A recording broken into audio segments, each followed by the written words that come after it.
So, hello and welcome to the preview for the British Grand Prix 2019.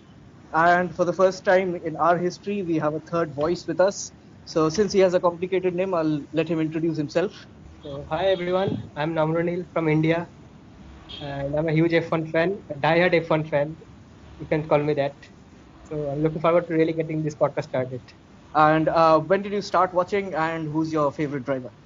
So, I started watching back in 2008, and back then my favorite driver was Lewis Hamilton. Not so much now. I support other guys, anyone but him. So, we've got a nice combination here because Ben is a big Lewis fan, I'm a big Max admirer, and Nobranil apparently seems to hate Max for some reason. And yeah, so who's your favorite now then? Who do you want to win or who do you support? Right now, mostly I want one of the Ferrari guys to win, and if it's Sebastian Vettel, then that would be awesome. But I have no problem with Leclerc, so that would be awesome too. Okay, so let's get started with the preview then. So looking back at last year's race, it was Sebastian Vettel who took victory, but then it would be safe to say that it was a lucky victory. And does he have any chance of repeating what he achieved last year, Ben? Yeah, I mean, it was obviously there was circumstances last year. Obviously, Hamilton didn't. He got taken out first lap and was storming through the field and obviously ran out a little bit of tyres and a little bit of time as well. Obviously, and he ended up only getting second. But I think Mercedes are going to be really, really strong this weekend. I feel like obviously Ferrari and Red Bull are getting a bit closer, but at the same time, I think the issues that took away Mercedes' pace in Austria, I don't think will be present in Britain. And obviously Hamilton is an absolute master of his own circuit. Obviously going for the record of wins. He's already level with Jim Clark with 5, but if he wins, he'll get 6. He'll be out on his own.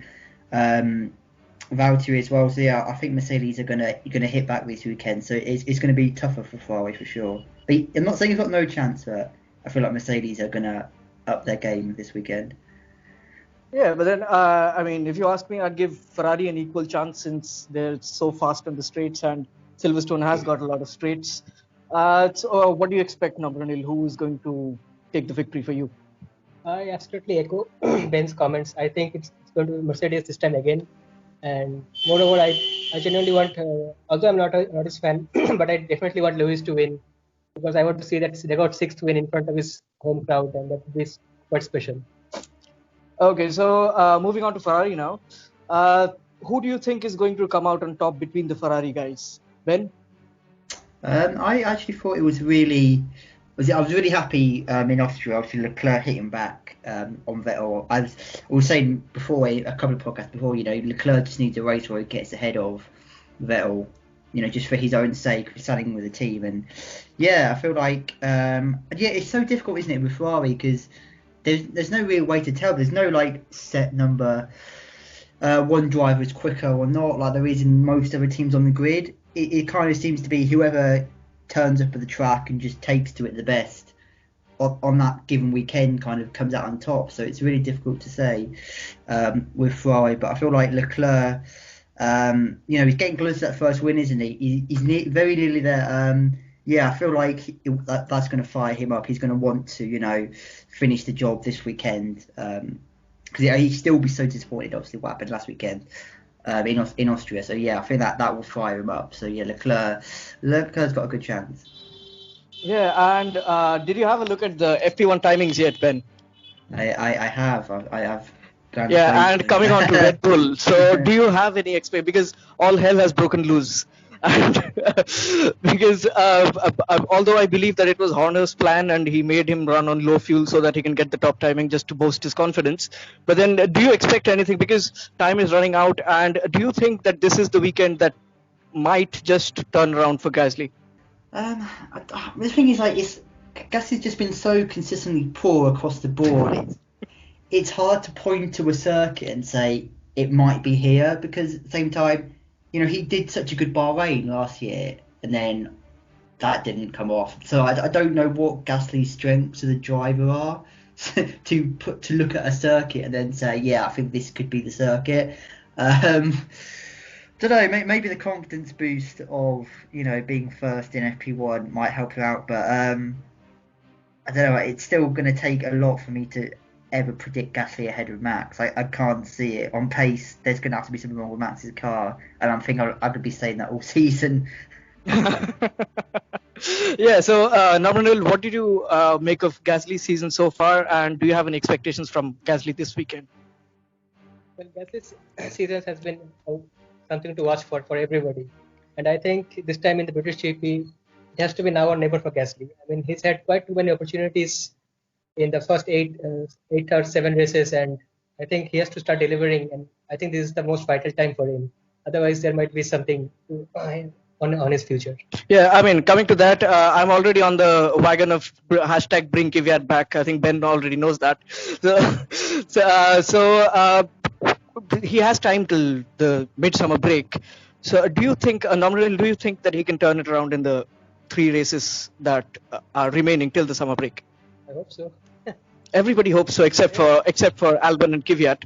Barring those two, I think he has to up his game now. And like I said, this has to be his time, and he should start delivering. Yeah, but then that is what we've been saying ever since Australia. But then that just hasn't happened. And coming to the midfield now, because every time we talk about Gasly, I start getting depressed because I mean I really want Red Bull to do well as constructors, but then they just can't do it with Gasly, can they? Ben? No, not really. I mean, you look at the championship standings, and he is an embarrassing length from everyone else in the top 5, and also Carlos Sainz is another drivers in the midfield are kind of pushing him for 6th place in the championship, which is just ridiculous to say. So yeah, he's dragging that team down massively, and he's kind of making sure that Red Bull finish 3rd in the standings, because Ferrari have already got such a kind of buffer to them, and obviously they know that they're only scoring with one driver consistently, really. So yeah, Ferrari won't be too worried about the challenge, which is a shame, because obviously this Red Bull car is getting upgrades, Honda engines push them in the right direction, and it is a genuinely good car, and on its day can compete and beat the Ferrari. But obviously Ferrari have 2 competent drivers, whereas you'd have to say Red Bull only have 1. As it's been at the moment. So yeah, Red Bull are never going to be able to challenge with Gasly performing at this level in the car. Yeah, and that brings us to the midfield.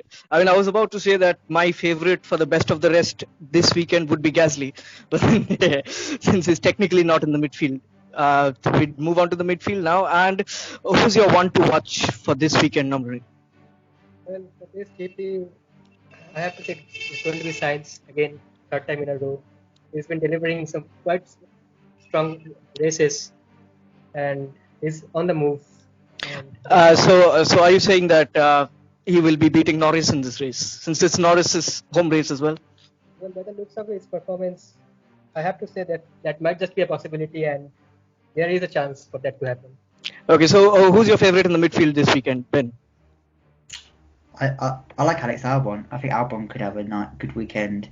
It's been a little while since Toro Rosso have looked, on the pace. I think they could have a good weekend. And obviously Albon won last year in F2 at Dams. They won the British Grand Prix. So he's I think he could have a good weekend. And obviously if he does have a great weekend, that's obviously more pressure on Red Bull, isn't it, to make the decision? Well, I mean. Speaking about Toro Rosso, I would prefer Kvyat to do better than Albon, because I feel Kvyat has a better profile to take on Gasly's seat. So it would be more pressure on Gasly if Kvyat performs well compared to the fact if Albon performs well, because Albon is relatively inexperienced, and bringing in Albon would probably pose the same challenges that Gasly has been facing this season so far, since inexperience counts. And you have to remember that Daniel Kvyat is a man who has actually beaten Daniel Ricciardo over a season. I think that is something that everybody seems to have forgotten. But then he has experience of scoring podiums, something that Nico Hülkenberg doesn't have. He has experience of scoring podiums in that Red Bull car, so it would be really good if Kvyat can finish best of the rest and just increase the pressure on Gasly. But then looking at the timesheets and looking at the current form, I would definitely say that McLaren looks a little bit ahead of the rest of the midfield for me, Ben. So on the Red Bull thing, though, don't you think though, going back to Kvyat, don't you think that's going against Red Bull's whole philosophy of being in Formula One and having Toro Rosso? It's to always look for the future and find the next big star. And they've tried Kvyat. They've realised he's not their next world champion. So, is there any point of going back to Kvyat if he's not going to be that? Whereas Albon is a young driver who looks like he has potential. So maybe would it not be in keeping with their philosophy to throw Albon in the same way they've thrown in Max, Seb, Daniel Ricciardo, Pierre? Obviously, Pierre hasn't worked, but the other three certainly did.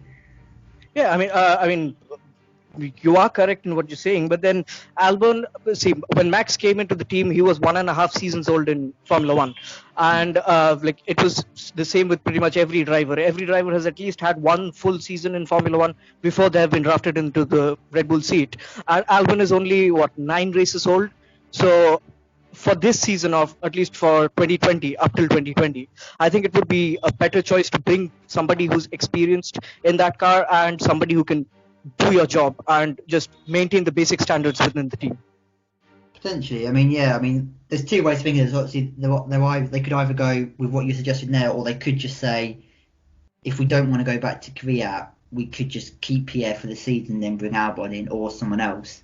So yeah, it's an interesting thing what they're going to decide to do, because they might say Gasly did look so good in Toro Rosso, shall we just persist with him or not? Maybe I think maybe we talked a little bit, didn't we, about the just a minute ago about the summer break. I feel like Gasly will probably get the summer break, so recharge, work on whatever he needs to work on, just genuinely take a break from being in the car, which could, don't underestimate how much just not working at something can, refresh you and help you out rather than just constantly trying to improve. Getting away might actually help Gasly. Yeah, and then if after the summer break he does all those things and there is no improvement, then the question is really strongly on him. So yeah, it's a couple of ways they can play that. It's very interesting. Yeah, and Nominal, what's your opinion regarding the Red Bull saga? Well, those are some good points you put there, Ben and ARITRA. But again, you have to keep in mind the fact that Red Bull put their faith in youngsters and invest in them heavily. So I think re-promoting Kvyat back to the senior team, that's the best option for them. But also they would like to try their luck out at Albon and see how it goes, because we have seen them doing this in the past and it has worked for them in a lot of cases. And so Albon might be a chance for them. Yeah, I mean, considering their success rate, I think Kvyat and Gasly have been the only failures, if you can call them that, in the Red Bull seat. I think so. If you can call Kvyat a failure, because I really don't think Kvyat was a failure. It was just done to treat Kvyat as a scapegoat for Max. I think it's relative, isn't it? It's a relative failure, because obviously Red Bull have had such tremendous success. Like Sebastian Vettel turned into a 4-time world champion. Everyone knows Verstappen's one of the most talented drivers on the grid. Ricciardo, with the car under him, can definitely win a world championship, and he can win races. So it's because there's been such tremendous success. Kvyat was picking up podiums at Red Bull, but obviously he's been overshadowed by what's gone before him. And if Red Bull don't see you as a next world champion, which Kvyat, it's fair to say, wasn't going to be. Kvyat could have been a solid driver for Red Bull, but they don't want that. They want the next world champion. So, relatively to what they've had, he wasn't a success. But obviously, it is harsh to say he was a complete failure at Red Bull. Yeah, exactly. So moving on from the Red Bull and the Red Bull Junior team, we move on to the midfield properly now. And I think all of us here are predicting McLaren to be best of the rest this weekend. But then looking at FP1 timings, Renault seemed to be a challenge for them. What do you think, Ben? Yeah, it's Renault. Yeah, they're an interesting one, aren't they? They've made another step forward. It looks like, good session. I don't know. I never know what to say when we talk about Renault, because they're just so up and down, aren't they? And they can look good in qualified, and they can disappear in the race, or the other way round. And sometimes they just get into these races. I thought you were talking about Haas there. Well, at the minute Haas are just down, aren't they? Slower than the Williams. Yeah, according to Kevin Magnussen. Well, I mean, if you look at the timings from FP2, then and the last race, Williams have started to beat them. So Yeah, no, it's looking really dire for Haas, and I'm not even going to discuss the entire, the Rich Energy saga, because I think it's pretty much pointless to discuss anything about them. So staying on Renault, what do you think about their chances this weekend, Namran? I think it's going to be a pretty average weekend for them because there has been a lot of talk in the press recently about their car not being in the state where they want to be. I mean, Ricardo has been talking a lot about finding the sweet spot. Even he did that in this GP's press conference. And so I don't think there's a lot of chance for them this weekend, and it's going to be pretty same. Yes, I mean, especially considering the fact that McLaren have been flying so far, you have to say that the other midfield teams really have to pick up their game if they want to challenge for the best of the rest. Because right now, looking at the table, Ben, they are literally running away with the fourth spot. Yeah, and McLaren have, they've watched them go to the car and they've really blown away. And then, it's there's one thing being fast at a weekend, and it's another thing converting that to good points. And McLaren have done that. These weekends have been fast, which you can't say that other midfield teams throughout the season have done. Particularly Renault. And there's we've had times when cars, because it's been so close, cars have qualified well, then dropped all the way off the pace. But with these new upgrades, McLaren have got the pace, and they've got a very good driver lineup, and they've brought home the points as well. So yeah, McLaren are doing a really good job at the moment, and they do seem to be the standout of the midfield. Okay, so Nobradil, do you have anything to say with regard to McLaren's performance? Yes, I'd like to say that it's been lovely to watch them back in the midfield after all those horrible past 3-4 years, especially with Alonso and Van Dorn and all those who have gone past, yes, especially with Honda. And it's lovely to see them back fighting for the top honors, if not the topmost honors, but certainly where they were in the last 3-4 years and now where they are. It's been lovely to watch them, and I hope they continue this rise. Yeah, so coming on to the team which had their first double points finish last weekend, in the last race, Alfa Romeo, looking at FP1 timings, they look nowhere, Ben. 15th and 18th in FP1, Giovinazzi ahead of Raikkonen. But then, do you see any hope for them this weekend? Not. I mean, with Renault looking so strong and McLaren, and I think Toro Rosso had a good weekend as well. If all those teams have a good weekend, then that's the point positions finish, isn't it? And even some of them can't all score points from those three teams. So yeah, I think it's going to be a bit of a struggle for Alfa this weekend. I can't really see them pushing up towards the points. Okay, and Namril, what do you think about Alfa Romeo's chances this weekend? Oh yes, I absolutely echo Ben's comments. I think it's going to be a pretty tough midfield this time, but Giovinazzi will be looking to give it all, having come off that superb point scoring position last time out in Austria. So yes, but it's going to be a pretty tight scrap in the midfield with all those midfield runners out there. Yeah, and that brings us to the team who are already, I would say, treating this season as a foregone conclusion and looking forward to 2020. Racing Point. Sergio Perez in one of the interviews said that they're already looking forward to next year's car. What do you make of their chances? And looking at Stroll's qualifying distress, do you give them at all a chance this weekend, Ben? I think, yeah. I mean, they look decent in FP1, don't they? Racing Point they're kind of the master of the alternate strategy, aren't they? Their drivers traditionally like to go a lot longer than everyone else. Certainly on their tyres, their car seems to be a lot nicer to the tyres and stuff. And they've had some good race in the wet as well. And when you're in the UK, you can never rule out the rain. I know there's certainly rain forecast for Saturday. Whether it stays on to Sunday, we don't know. But even a rain on Saturday is going to make a mix-up grid. So yeah, Racing Point. They're the kind of team where maybe the bottom line pace isn't there, but you always feel they've got something up their sleeve. They can always pull something off in the race. Their race pace is quite good. So I mean, yeah, I wouldn't write them off, but if everything goes to form, they probably won't get points. But if there is some changes, they're certainly going to be there or thereabouts trying to take advantage, aren't they? Yeah, and that brings us to the team who have been dire so far. Haas, looking at FP1 timings, I don't really see any hope for them. Do you, Ben? Do you see any hope for them? Well, they're kind of, they look a bit desperate at the minute, don't they? Because obviously they've gone back to their aero package from Australia. to try and understand why they've had just such dire race pace. It doesn't seem to be going any quicker, but obviously it's a bit of a rain affected FP1. But yeah, Haas are just in a complete mess, aren't they, with their sponsor and I can't see them just turning it around in a blink of an eye this weekend. It's gonna be a tough one, I reckon. Yeah, and Namril, do you expect the Williams to be battling the Haas again this weekend? Well, looking by their performances and how their situation has gone, I guess the only opposition Haas will get are Williams, and it's amazing to see how haywire their operations has gone with all the, like Ben said, with all the rich energy fiasco and all those. But it's devastating to see how Haas were once and now how and where they are now.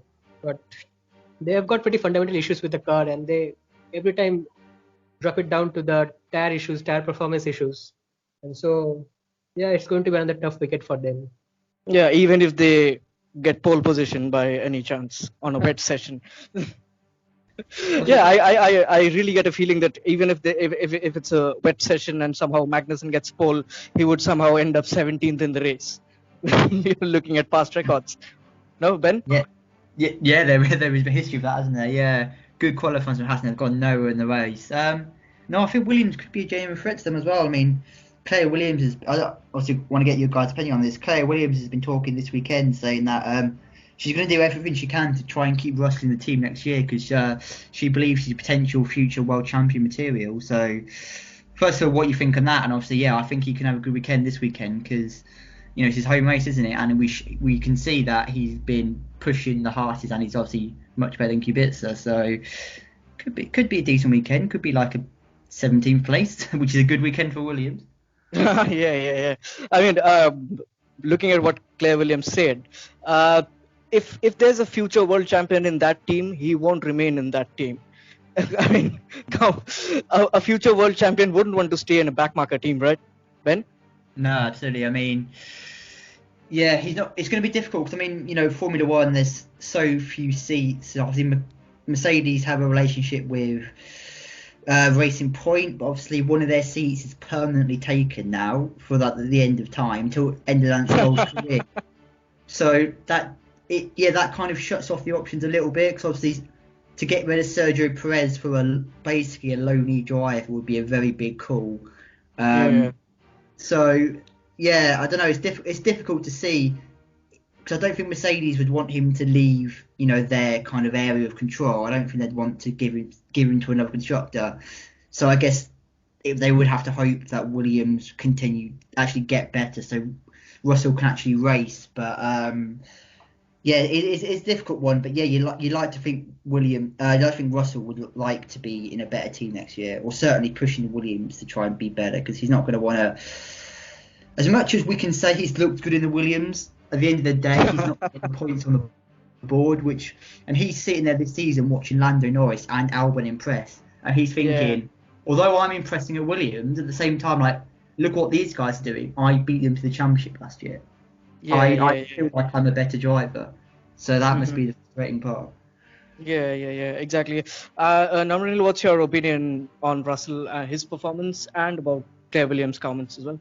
Oh yes, I absolutely agree with what Claire told about Russell. He's definitely 100% a champion material, and it's hard to believe that if anyone who has dominated F2 does not have the potential to be a champion, if he gets all the right materials and tools around him, he's sure to deliver. But that's not likely to happen, at least in the foreseeable future. And like Ben said, some of the seats are filled, and the only few options he has got left are teams such as Haas or Force India, with Perez's future uncertain this year. So, yes, definitely his performance is quite one to watch out for. Yeah, and I mean, it's looking bleak for Russell right now, and at least he won't be scoring points in the near future, which is a shame considering that Albon and Norris are doing so well. I mean, if I was George Russell right now, I would be really jealous of those two guys. Yeah, so coming on to the man who has been the most consistent driver on the grid this season, Robert Kubica. What do you think about his chances this weekend? Can he beat his teammate, and can he beat Magnussen or Grosjean if given a chance? Well, I mean, you equally could have been talking about Roman Grosjean there, because we saw him today in FP1 crashing on his way out of the pits, and if that's not Roman Grosjean, then I don't know what is.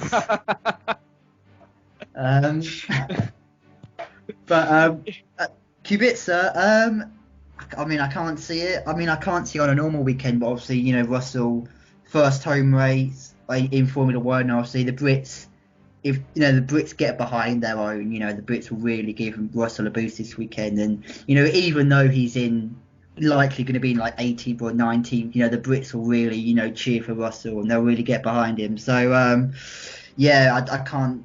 This weekend of all weekends, I can't see Robert getting anywhere near. Yeah, and Namranil, do you think that the driver of the day from last weekend has any chance this weekend? It depends on which driver you're talking about, because at first it was Kubica and then it turned out to be Max. No, I mean, I'm talking about the guy who initially got the driver of the day. Yeah, so talking about Robert, the only thing I want to see apart from Mercedes not winning is him scoring points, because podiums are not far away for him at the moment.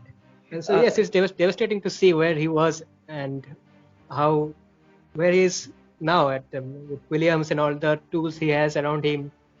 And so yes, it'll be another difficult weekend for him. I'm pretty sure it's going to be last again in the qualifying, in the timing sheets. Let's see what happens. Yeah, I mean, as I mentioned, he's been consistently last this season, and had there been 24 cars on the grid, he would have broken Narayan Karthikeyan's record. So that unwanted record of having the lowest finish ever. And that is something I really want, but then it's not going to be broken in the near future, is it? We're not going to get additional teams in the near future. Ben, so, and I think we've covered all the drivers, haven't we? Ben, have we missed anybody out? No, we've talked about all the teams, all the drivers. And so 3 Brits on the grid this weekend, and I think we pretty much know the order in which they're going to finish. Ben? Yeah, I think that's very fair. See, I mean, I don't know if you want me to say this now, but I think Lewis will win. Don't know if I'm going too early, but I think Lewis will win. Yeah, I think Lando will get good points in. Yeah, I might make a bold prediction and say I reckon Russell will beat a Haas.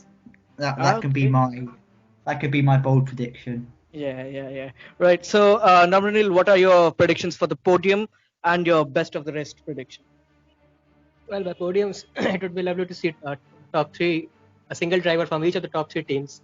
But having said in the beginning that I'll be supporting anybody but Lewis, but especially for this Grand Prix, I definitely want Lewis to win, because on the one hand, you've got the England cricket team having qualified for the final, and if they win, that would be a first time, and that too in England. And on this side, you have got Hamilton, a 5-time world champion and a record 5-time British GP winner. And so, if he manages to win this time, it would be 6 out of 6, and he's very, very much on his way of being crowned a 6-time world champion. There's no doubt about that. I mean, Vettel is nowhere near him, and he's got no competition left. So, if these two happen simultaneously, and they are bound to happen, because they are happening on the same Sunday. If this happens, England will be in ruptures, and it's going to be a great day. We'll be celebrating for a long, long time. So I definitely want to see this piece of history being created in front of my own eyes. Yeah, as you say, I definitely want Lewis to win. Yeah, Ben, you were saying? Yeah, and it was a great weekend this morning, Britain. British Grand Prix. Britain are in the in the Cricket World Cup final. It's the Wimbledon final as well. Hamilton's been talking about that actually. I don't know, want to get you guys' opinion on that. Hamilton's quite upset that the race is happening this weekend. Mm-hmm. Yes, he even mentioned in the press conference that he doesn't understand why the organizers organized all these 3 events on a single day, and people will have to be switching channels to see each of them. Yeah, so who are your predictions for the podium exactly, Namran? Well, I think first will be Lewis. Second, I think Bottas again. If really unlucky, it will be a Mercedes 1-2 again. But if not, then I think it will be Verstappen and then Leclerc. I don't think there's a chance for Vettel this time. Okay, that's his bold prediction. And who's your best of the rest? The best of the rest, I have mentioned previously that it's going to be Sainz for sure. Okay. Because of his past performances in France and Austria. Okay. So coming to you, Ben, what is your podium prediction this weekend and your best of the rest? Lewis to win, and then I'm going to go Max and Valtteri. Okay, so you are saying Max will split the Mercedes. Yeah, so, I think Max might split the Mercedes. Yeah. So are you not giving the Ferraris a chance then? No, not so much. I think the Mercedes is going to be too good, and I just think Max is on another level at the minute. I feel like Red Bull are really coming up, and Max is on top of his form, so it's gonna be close. But yeah, for Max will get it done. Yeah, cool. And your best of the rest? I think it'll be Norris. Got to say, I think it'll be Norris. Back the Brits. Come on, Lando. Yeah. So, Sainz. I do want it to happen as well, but I do. Yeah, I want it and think it will happen. Yeah, I think Norris will. Yeah. What are your predictions? Sorry, is Gasly going to be on the podium? Well, that's. I mean, the question itself depressed me. Is Gasly going to be on the podium? Because I really want to say yes, but then my mind says no. So I mean, I would echo Ben's prediction and say, I mean, the reverse of what Ben said. I'm going to say Valtteri is going to win because I really want him to win because I want that the championship table to get closer, and Max to split the Mercedes, and Lewis getting the final podium place if Vettel doesn't turn up, which is likely, I guess. And my best of the rest would be, like I said, I would genuinely love it if it would be Kvyat, but it looks unlikely, so I'm going to say Norris as well. I think Norris is going to beat Sainz this weekend. I think there's going to be a strong challenge from Mercedes because in F1.com they have published 2 articles. One is titled Mercedes don't expect cooling issues to face in Great Britain, and the other is from Ferrari, which says that Ferrari and Silverstone are unlikely to be a nice match. So that sums up pretty much the weekend. Yeah, cool. And so that brings us to the end of the preview for Silverstone, the British Grand Prix 2019. And we will be back soon as the race finishes. We'll try and get it done as soon as possible. We'll be back with the review for Silverstone. So that's it from us, and we will be back soon.